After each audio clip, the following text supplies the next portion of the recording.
Happiness is not a goal, it's a byproduct of a life well lived. That is a quote by Eleanor Roosevelt.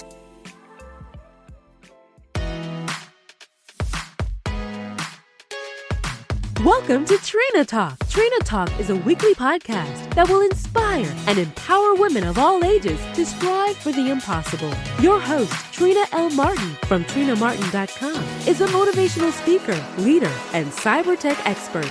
Every week, Trina will share wisdom gained from her life experiences and lessons learned while pursuing her goals to inspire you to achieve the next level in your life. Now, your host, Trina L. Martin. Hello, welcome to Trina Talk. I am your host, Trina L. Martin, and this is episode 93. The topic of this week's episode is, It's Not Impossible to Seek Inner Happiness. My guest this week is Vishal Soni. Vishal dealt with cases of severe bullying, getting constant low grades in class, lacking self-confidence, passion, and faith. Just as he started to live a life filled with happiness, positivity, and growth, he had a tragic accident. An accident that broke his face and almost snatched his life.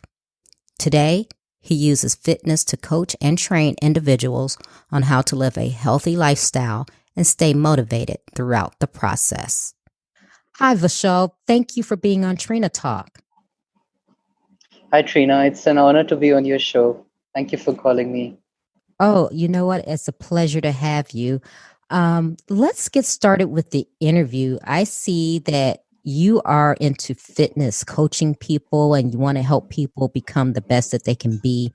But I usually ask everyone that comes on the show before we get started into what they're doing today, tell me about your story, who you are, and what made you the person that you are today. So that's a good question because what I am today is really a very much reflection of what I have been through for most of my life. So if I had to put it in short, just to tell you about my story. So it all began with a childhood with weak education. I wasn't good at education and I was compared to my sister. I have an elder sister who was completely different from me. I was weak at studies. She was good at studies. I wasn't good at any hobbies or passion. She had like so many passions which she was good at also. So I was always a comparison in the house. It wasn't something which I should be really like hurtful of, but since I was a child at that time, it really did matter somewhere. And after that, there was a phase in my life when I was also sent to a boarding school, which is a hostel and a school together. Now, in that particular phase in my life, I was going through something completely different. Like before this particular time, I was there with my parents all the time. I wasn't good at studies, that's fine, but I was at least there with my parents. So I always had that security and that home like togetherness kind of a feeling. But then I was in the hostel life and school life where I was basically sent to India from where I am staying right now. I was sent to India to spend 3 years in a hostel, and all with the hopes of that, my education would become better. I would develop a good character. I would become a man. I would become independent, and I would develop many more hobbies, passions, etc. But although the intentions of my parents were good, when I did reach the hostel, I was in a completely different environment. And to put it short, I was not just bullied verbally, but I was also physically tortured. I was beaten up as well on the sixth day itself within the hostel. So that was a really bad experience. And by that time, when I was sent to the hostel, I was a very silent kid. I didn't like to share anything because it was an outcome of uh, all the experiences which I had before, because of which I had become silent. I stopped sharing things with my parents because I felt like even if I try to explain to them, it would be of no use. Like they'll still try to tell me to become better. And so I became silent. Like even if I was facing any problems, I never shared it with anybody. So when I was there in the hostel, come very far away from my parents, nobody was there to look after me. and surrounded with all these new people whom I didn't know, no friends. For 6 days, I was just silent within the hostel, and on the sixth day, I got beat up. And from that day, I was severely bullied within the hostel, which took me into a very dark phase, like into a very dark zone in my life. And all that loneliness and fear, everything started to develop within me. And like I was completely alone. I wasn't feeling happy at all. And yes, there were moments of self doubt that, is my life really worth it? Why am I living? Yes, that point was there, but I would say that nowhere in my mind was this an option that, maybe suiciding is something. Because at that time, luckily, by that age, I didn't know anything about suicide, or like people actually do these kind of things to themselves. So I did have this question that, why am I still alive? Like, what's my purpose and stuff? But I didn't go to that extent that, maybe I should end it all. But it was a really dark time.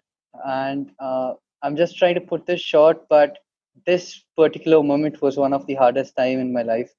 And that's somewhere where I started to uh, have fitness a part of my life. I started exercising just with the hopes of developing a better body, because the first reason why, like after a month of being bullied and stuff, that's when I realized, like a self realization came in my mind to say that, maybe Vishal, you're skinny. That's why they're trying to use you.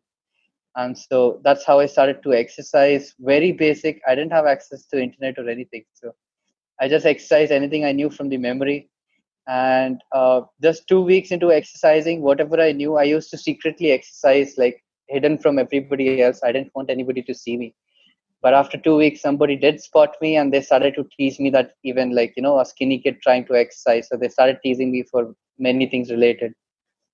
And so that was the point in my life where I suddenly, like, I had just taken an initiative in my life that, okay, I'll try to improve my life now. Like, fitness was the first move I made.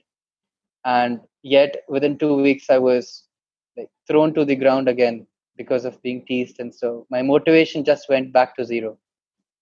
And for 2 months again, I suffered being bullied in the hostel. And then after 2 months again, a self-realization came in my mind. Like after lots of days of, being suffering in the hostel, then this thought came in my mind that, why should I just give up on exercising? Like, even when I'm not exercising, they're teasing me for that. So it's better to exercise and be teased about it. So that's how I took, and that's the mentality which basically took fitness forward in my life. But this time, fitness was a bit more aggressive. This time, it was all about ego lifting and, ego exercising. So all the basic exercise, I was doing it with frustration and anger, just trying to release all of that from my mind, because I couldn't do anything to the guys because they were in groups. So, being alone, that was the one way how I was just releasing my stress. And just when I was about to take this route of releasing my frustration through exercise, about a month later, I found a book in the library, which was called The Secret. And reading that book, like I wasn't used to reading books. The only books that I used to check in the library were art books, because I had started doodling when all this bullying and everything began. So one day when I was just bored, I went to the other shelves and I found this book. That book basically changed my life. And I read that book secretly for days. And like, I was just 15 years old at that time. And that book, having in my hand, like, it just felt like it was my savior. I didn't want to share it with anybody, of course. So I read the book when I was alone. And that's how I changed my complete approach towards things, my thought process, the way how I was looking towards things. Everything changed, and so my life changed as well. Uh, my grades in school had always been around 55 to 60% grades, like at max, I'm saying. But when I was in the 10th grade and found positivity as my savior, I started practicing it. I made friends within the hostel finally. um, I started to take fitness a bit more positively. Rather than releasing stress, I took it as an improvement, like a source of improvement. Rather than relating it to the other guys who were bullying me, I took it as my own self development. And my education basically skyrocketed. Like from 60%, I went to 82%, which was a very big achievement for me. And it was quite unbelievable, but it was something delightful. My parents were shocked and they were seeing results in me. So life had started to change from that moment onward. How I practiced the positivity was something which had really helped me improve every aspect in my life at that particular time, like being a student, being that young. Positivity stayed a permanent part of my life, especially because of reading it through that book, which is called The Secret. Positivity really had a little bit of something to convince me that this actually works, because I was young at that time, 15 years old, and I did love magic. And expressing that book, expressing positivity as an energy, as a magic, as a real magic, that really excited me, and that basically took me forward to practice it and make it a part of my life. And as soon as I was seeing things getting attracted towards me, I started getting more obsessed with positivity and started practicing it even more. And life went on, and until then I had also got enrolled into an university. I was pursuing bachelor's in architecture. Things had started to go better each year. Each month, things were getting better somewhere or the other. When I was in the university, I got into a relationship. My studies went good. All the faculties loved me. I immediately made friends within the college. I wasn't bullied anymore. I was more confident. I developed a character. I had interests of my own. I was good at things. I had I had basically improved my life to a very good extent. I had also developed good muscle as well by regularly practicing fitness for about 4 years. So I was in second year when I had completed 4 years of just exercising and trying to do stuff within fitness. And within second year, just when life was, when I felt like life is just getting better and better and better, things suddenly took a deep fall. My life completely shifted from where it was. Like, it's like jumping off the highest cliff and just rolling down as far as it can go. So just when life was becoming better for me, within second year I met a tragic accident which was uncalled for. I wasn't even on the road. I was sitting on a stationary bike beside the road in an unpaved area. However, a car came to hit me, and that car never stopped. Like, the person driving that car never stopped to see what had happened. And I was in a Wow. deserted place. I was in a deserted place near my house, but nobody was there. It was a deserted place, and the car guy never stopped. So how I was saved is a whole another story. That's something to make everybody believe in. Like, it's a story that can help anyone believe in faith. Like, have faith, believe in God, believe in a superpower if not God, and believe that so many things are there in life which you can learn from. So, how are you Because I saved? uh, that accident happened, I was standing beside the road.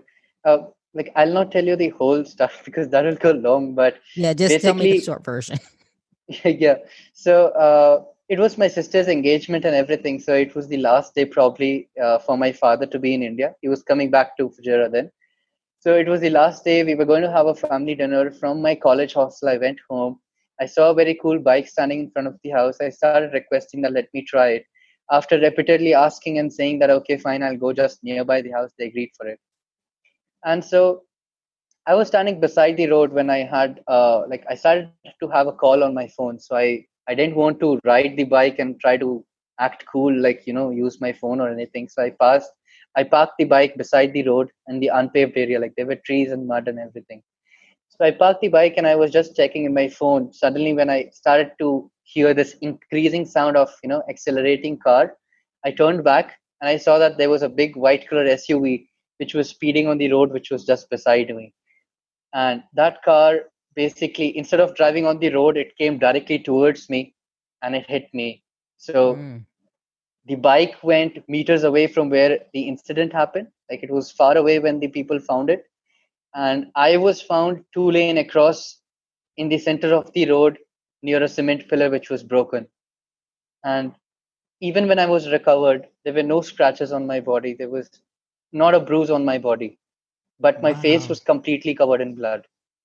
So what that means is that I went airborne from the left side of the road, 2 lanes across, hit a cement pillar face first, Ooh. and my face was completely shattered. The pillar was broken into three pieces, and so my face was broken into 14. And I was fighting death at that time. Like, I just wanted to be alive. I knew nothing after the car had hit me. Like, that was the last memory which I had when I turned back and I saw the car. That's the last thing which I saw. And after this, whatever has happened in my life is a series of uh, experiences which the people have told me who have been there in that situation with me. So while the car had driven away after hitting me, I was there in the middle of the road, shattered face. And what had happened was, at that particular incident, there was a road which was on the perpendicular side. We had a guard of our colony, like in our area we had a guard who used to take night rounds to ensure safety and security. So he saw that incident happening right in front of his eyes. He was on a cycle, so he tried to rush towards the incident. And when he found me, he started screaming for help. Two vegetable cart sellers were far away who were going home, because in India what happens is, during winter time everybody close their shops early and they go back home, so that's why it was deserted. And also there was not much of a settlement in that area. Luckily these two guys were also going. They heard this cry for help, and so they came backwards towards that road. And so I was laying there, almost passing away, and these three guys were there with me. So this is the moment onward, like, this is the time in my life where I was starting to be saved by a series of incidences. But after this, whatever has happened has taught me six good lessons, which I love sharing with everybody. So, in this particular incident, the first lesson which I learned was that never judge someone, because nowadays people judge someone by their color, by their financial status, by their, if you're rich or poor or whatever it may be. There are so many things on which people try to judge someone. But I say, do not judge anyone. That's the first lesson, because at that particular incident, I don't think that this is something natural enough. But that guard who had seen me first, he had never gone to a school. He wasn't educated at all. So if someone had to look at his appearance too, they would say that, he's not that good or a smart kind of a guy. But that's where the first lesson comes in. When he saw me laying on the road covered in blood, he immediately searched in my pockets and he found my cell phone. Now, my cell phone had a screen lock. Of course, nobody could open it. But he didn't have to think about it. He instantly broke my phone, removed out the SIM card, put it in his own mobile just to get the contacts. And that for me is extremely smart. And that's where I learned the first lesson, which is never judge someone.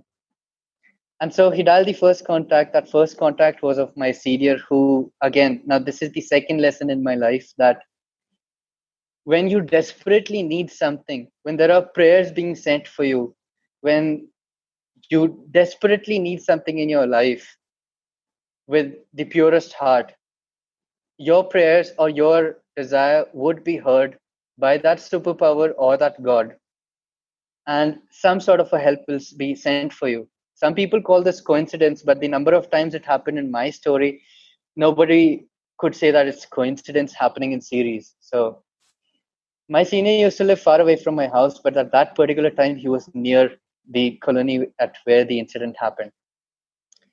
When the guard called him and said that, this person had met a serious accident, my sir from college had like, just with the reflex action, immediate action, he said, bring him to this hospital, I'll keep everything prepared. And he cut the call. He failed to ask that, how are you going to bring him, do you have a car or anything, because those guys, the guard was on the cycle and the other two had their manual carts with them. So the place was deserted. There were 4 or 5 cars passing by, but none of them stopped. However, again, for those who call it coincidence, might call it, but for me, it's a miracle. It's the God hearing your prayers. So there was a car passing by in which there were two people, out of which one person started to say that, I think I know him. The guard who had saved me first used to meet me twice a week, but he failed to notice me because my face was so shattered. But Mm. this particular guy who was sitting in the car itself said that, I think I know him. We need to save him. After having a few arguments with his friend just to ask him and plead him to put me in the car and take me to the hospital, they finally took me to the hospital. And my parents were called by my senior, and everybody rushed into the hospital. And I was took into the emergency ward. The surgery started to happen. They made a cut on my right eyebrow. As soon as they made the first cut, and they saw the skull being shattered, the doctors just left it and they said that, this is too complex for us to handle. So, like, talk about hopes being shattered. So this was that particular time. And the doctor said that we cannot perform the surgery. This case is too complex for us. We cannot save him. And they just left it right there. Now it was time for my parents to decide what to do. Like, my parents didn't know much about that city, although we had our house and we used to live in it. But majority of the time, my parents used to live here in the UAE, and so my father had called his friends as well. So one of his friends suggested that let's take him to the other hospital. It's far away, but there is a specialist doctor, like he's a neurosurgeon who is a gold medalist and he has dealt with complex cases. So let's take him there. Like, we need to try our best. So again, like, call it a coincidence, but I call it the God hearing your prayers. Now, the fact was that we were in the city already, and to take me to the other hospital, it would take hours because of the traffic. And how was another question. So the hospital in which I was in, they offered their ambulance and they offered us their ambulance saying that, we'll take him to the other hospital. I was immediately rushed to the other hospital, and luckily, I would say I was on time, but nobody knew that I was on time or like too late, because I was immediately rushed into the surgery room, like in the operation theater, and the surgery was started. The surgery had begun. For about 7 days, the doctor used to perform the surgery. Like, he used to continuously go inside the operation theater, perform surgery on me for 7 days. For 7 days, whenever he used to leave the emergency, used to leave the operation theater, he used to, like, my parents used to ask, how is he? And the doctor always used to say that he's not going to be safe, but we are still trying our best. Hearing that is again devastating. But my parents had nothing but just to pray. Now, I might tell you the rest of the story as well, and it might sound that, like, I might be going through a lot right now, even today. But I always say this, that what I went through is just half of what my parents went through, because for them it was even more devastating. So I was there in the hospital for 7 days. The surgery was performed, and my parents used to stay in those waiting area itself on the steel benches. They used to sleep there, and some of my family members used to ask them to eat food. Like, they literally forgot everything. They were just praying, and that's all they remembered. Uh, on the seventh day, the doctor came out to finally say that he is in the safe zone now, and we are responsible for keeping him safe. He'll be alive for sure. So that was the first message of relief for my parents. And after that, the recovery process had begun. So I So, was there in so the let ICU me for, stop you, Vishal. So you were in the hospital for 7 days, and they were operating on you for 7 days to try to repair your face and save your life. yes, Wow. for the 7 days, the surgery was being performed, like fixing the face, like God knows what all things were there to be fixed. Like, it's not just the skull, because it was the face first impact. Even today, my face isn't symmetrical. Like, one thing which I got to know later was that one of my eyes had shifted a little bit backwards, and like there were so many things which they need to take care about because it's a critical condition. So Wow. yes, for 7 days the surgery was performed, and just to tell an overview about the recovery, I had stayed in the hospital for 4 months in the ICU, and even after the surgery, after probably a month or two later, I had opened up my eyes finally, and so until that time, I was unconscious. And when I finally opened my eyes, I saw my parents in front of me, and as I told, that positivity had become a permanent part of me from school itself. Another part of me that had become a part of my character was that I never wanted to, and I never liked seeing anyone in front of me upset or depressed or stressed. And that became my nature. Like, even if it's a stranger, even if it's a person whom I hate, if that person is sad, I would do anything to make him happy, make her happy. And this time, when it was my parents who were crying just because I opened my eyes, I tried everything to trying to make them happy. But at that particular time, both my hands were tied to the stretcher. One of my hand was plastered heavily just so that I cannot move it. Uh, the other hand was tied to the stretcher. My jaw was locked. I couldn't speak. There was bandage around half of my face, on my head, and covering one of my eyes. And I knew that something had happened to me. I knew that. I knew that somewhere in my mind. But I failed to worry about that at that particular moment because I was seeing my parents being crying at that place. So So for let me, me the first interrupt. priority. Let me interrupt you, Vishal. So, for the sake of time and everything, so I have also been in the hospital where the doctors told my family that I was going to die. What I want to know from you is, while you were going through this, did there ever come to you, or did you hear that voice saying, "Hey, you're going to live," or did you ever say, "You know what, I'm going to get through this," subconsciously to yourself? Did, in your mind, while all of this work was being done to save your life, was your inner being saying, "I have to live. I'm going to fight. I'm going to get stronger"? How do you remember any of that? Um how did you just come out of that? Did you remember being in your body fighting? Unconsciously, I cannot say that I remember something of that sort, but what I do remember is when I opened my eyes, I knew that I was in a bad condition and I knew that I had suffered a lot. But I did make a very speedy recovery, and the doctors found it as a miracle. But more than a miracle, everybody has said that it was willpower. And yes, the voice within me, which had this fighting spirit, was always there. Like, even on the day when I saw that I had lost all my gains, even when I had slowly in my recovery process started to know that I'm going to have double vision all my life, I'm never Mhm. going to be able to hear from my left ear, my sense of smelling is gone, and I'm going to have this strange medical condition in my brain that I'm not allowed to have any serious emotions ever in my life. At that Wow. particular time, my life could have ended at that particular instance as well. I could have given up on my life at that particular time itself. But been through so many challenges already in the past, I felt like this is just another chapter in my life.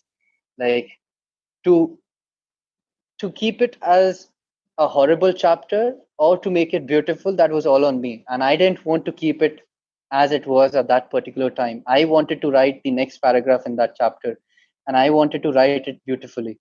So I never wanted to become that person who would just give up and try to have people feeling bad for me. I wanted to be an example for people that even if I've lost these things, I can make that as my advantage using positivity and try to become the best person.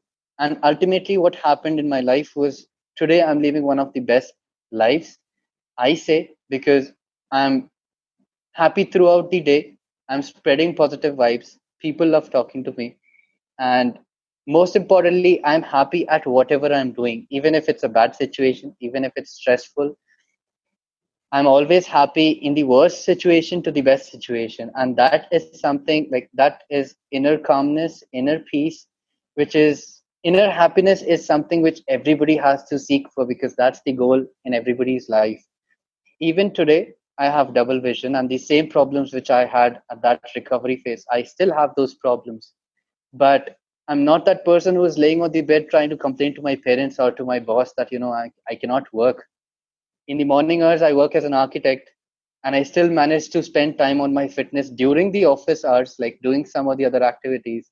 In early morning, I start with my exercise. Then I go to the office, try to stay active, work as an architect, which is very stressful, uh, requires a lot of precision with working on the computer screen.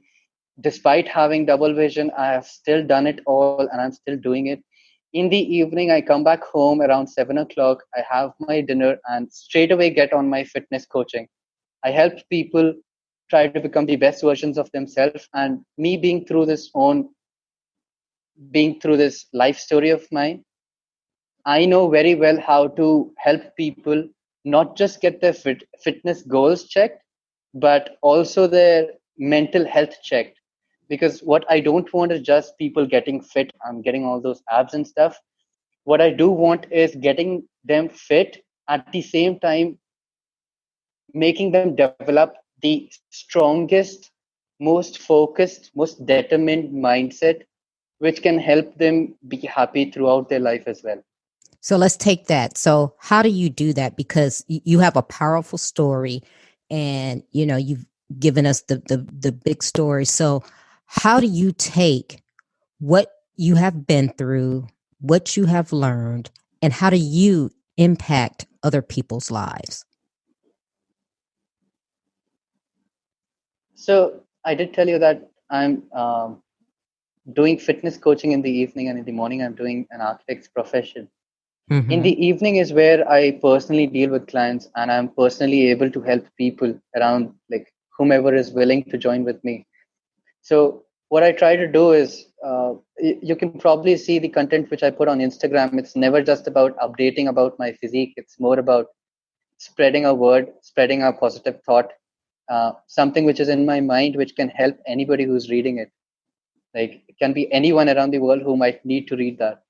And how I do it within my fitness coaching is that there have been series of incidents in my life where I could have just shattered into pieces, but there were also positive practices which I had done myself, which I really try to emphasize and try to help people do themselves. Like just positive affirmations, uh, just practicing positive affirmations, or something so simple as, you can convert anything throughout your day, like any normal daily activity, into something which can give you goosebumps. Like, it can make you feel so happy, so positive and energized if you put your mind into it. How I do that to the people whom I coach is by the way I talk to them, by the way how I approach them if they have a problem. Like even if they have an emotional problem, be it in a relationship, be it in their career, whatever it may be, I talk to them as a friend more than a coach. And when they do that, that's where I introduce them one or the other positive practices. It may be anything as simple as drinking water, and I can explain to them how drinking water can be something which makes you feel happy, because it's all about the mind.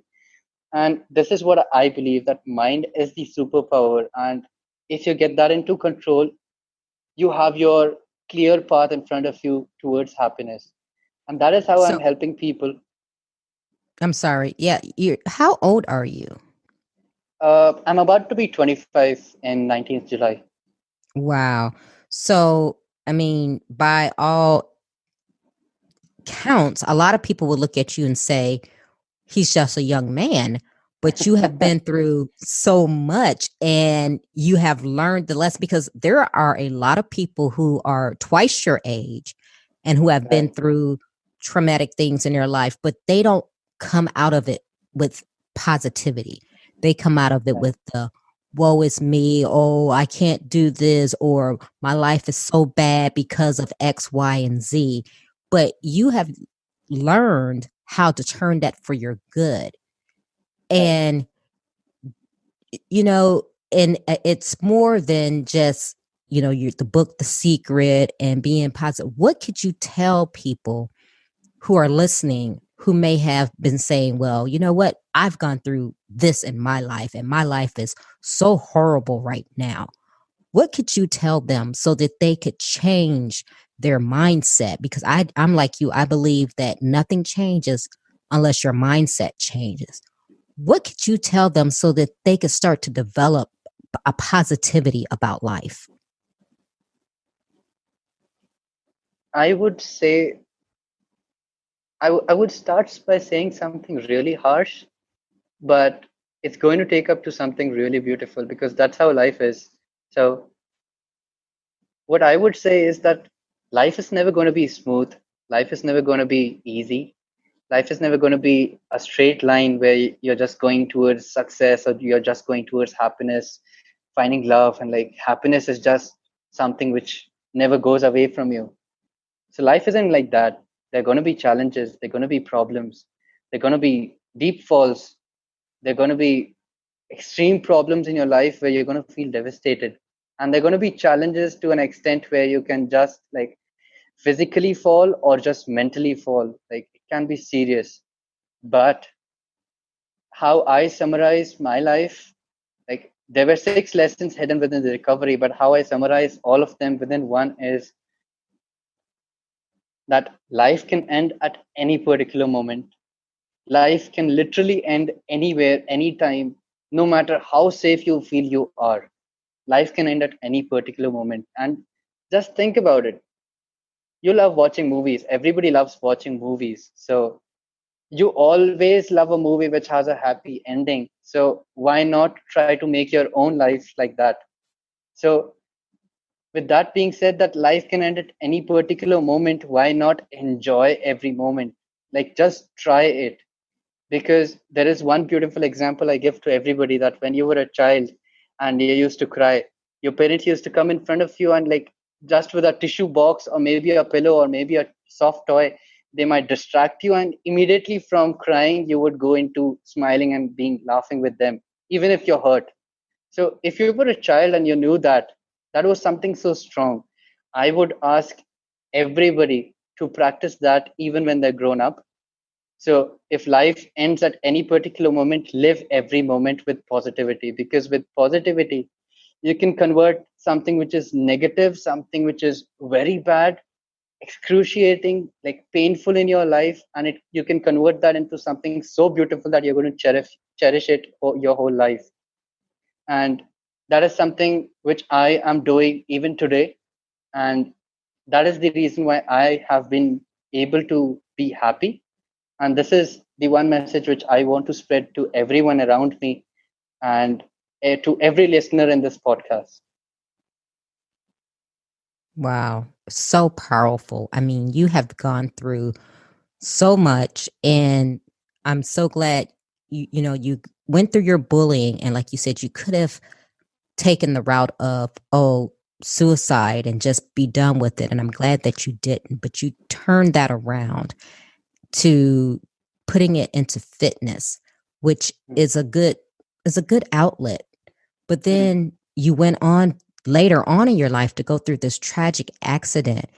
And by all accounts, you could have died, but God spared your life. And I believe in God. I don't know what other people believe in, but I always believe that there's a purpose for your life. And the fact that you have survived and that you're still living means that God has a purpose for your life. You're here for a reason. And I don't know, I didn't get a chance to ask you, but was that person who hit you, were they ever caught? Never. Actually, our place was deserted, as I told you. There were no CCTV cameras or street cameras to record that. The only thing which confirmed was that my memory when I got back conscious and I told that it was a white color SUV car. The same thing was told by that security guard who had seen the incident happening right in front of him. The car guy never stopped, and like I never bothered to try to find out who that was, because what I felt was you should spend time on the thing which is actually worthful. So trying to find that guy and trying to stew him up and trying to get him into trouble is not something which would speed up my recovery. What would speed up my recovery was my mindset, my willpower, and my determination. So that's something which I was Exactly. busy focusing on. Oh, yes, absolutely.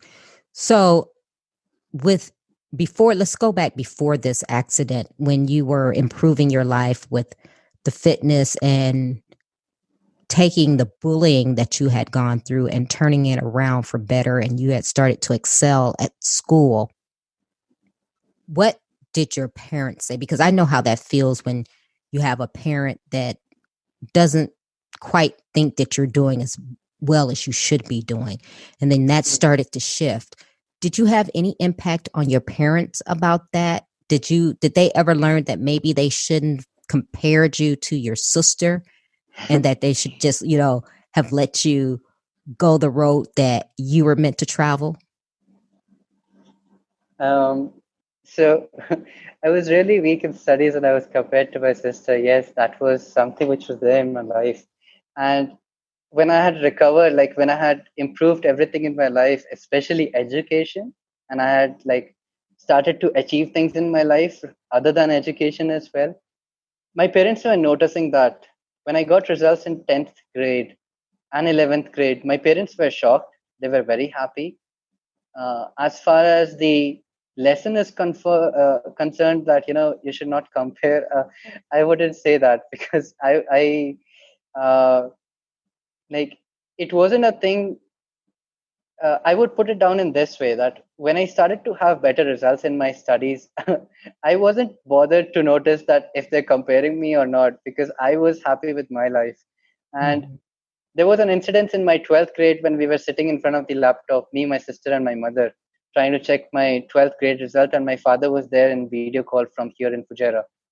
And I was sitting behind the laptop screen because they were saying that they'll see the result and then tell me. So it was suspense for me. And before checking the result, now I'm telling you this incident because this might answer your question. So I was sitting behind the laptop screen. I couldn't see what's going on. And they opened the website to check my 12th standard results. So before opening the website, my sister asked to everybody, like my father and my mother, to guess what result it's going to be. So my mother, because she cares for me, all she said was that, I just want him to pass. Even if he gets 65%, I just want him to pass. That's what my mother said. My sister said that he's going to get 70. I think he's going to get 70. Like she was trying to have high hopes with me. And my father was there on the video call saying that I think he'll get 50 to 55.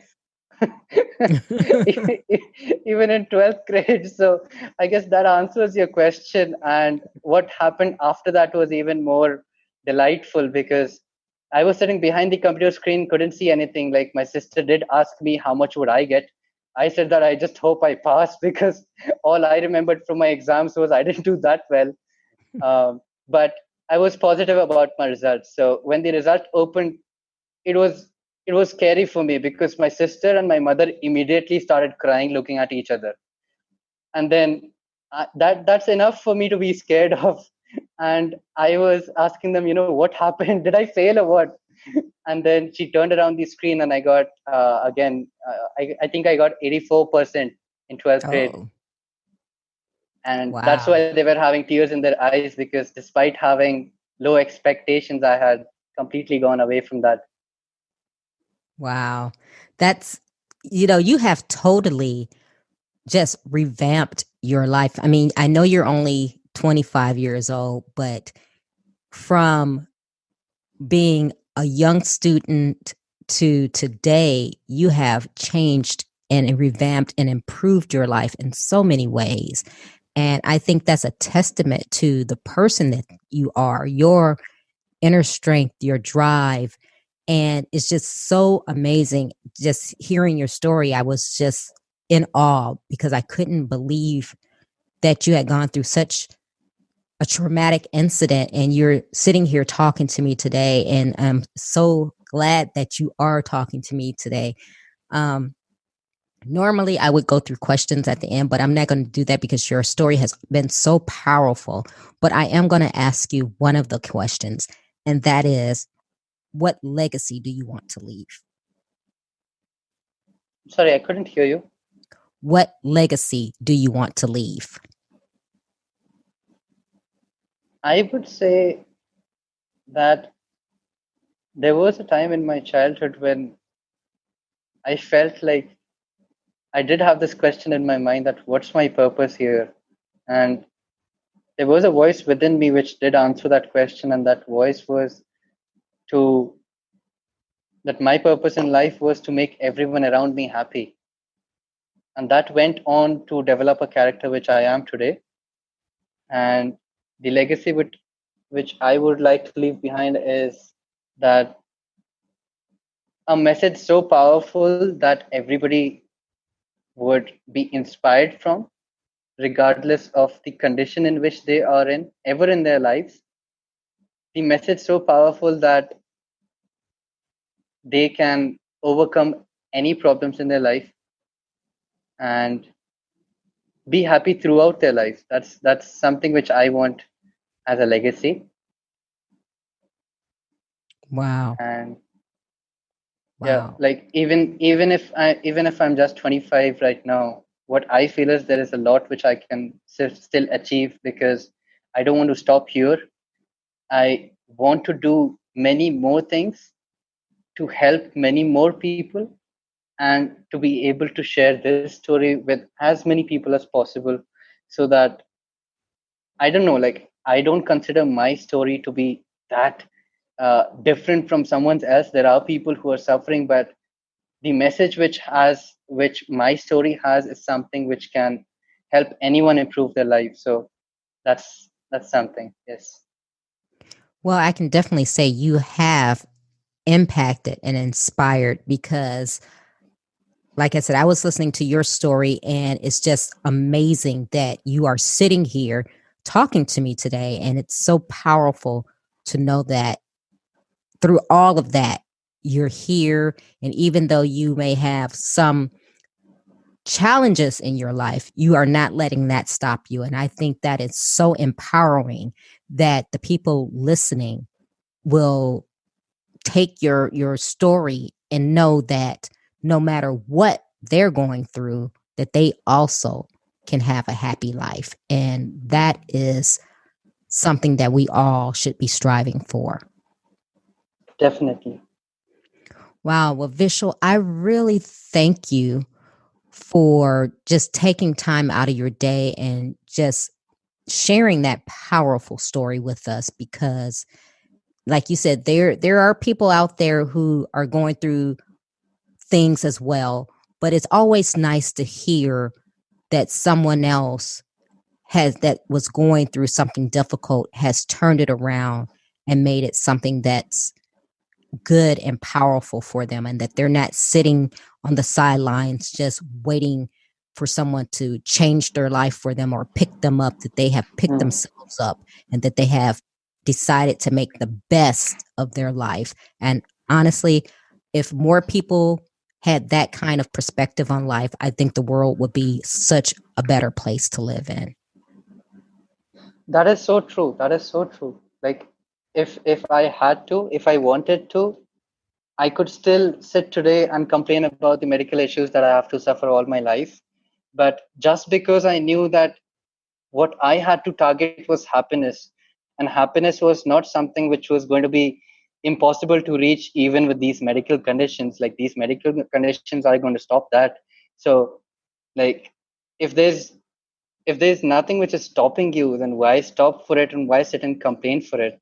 Just keep going after that. Just keep going after happiness, and that's what life is.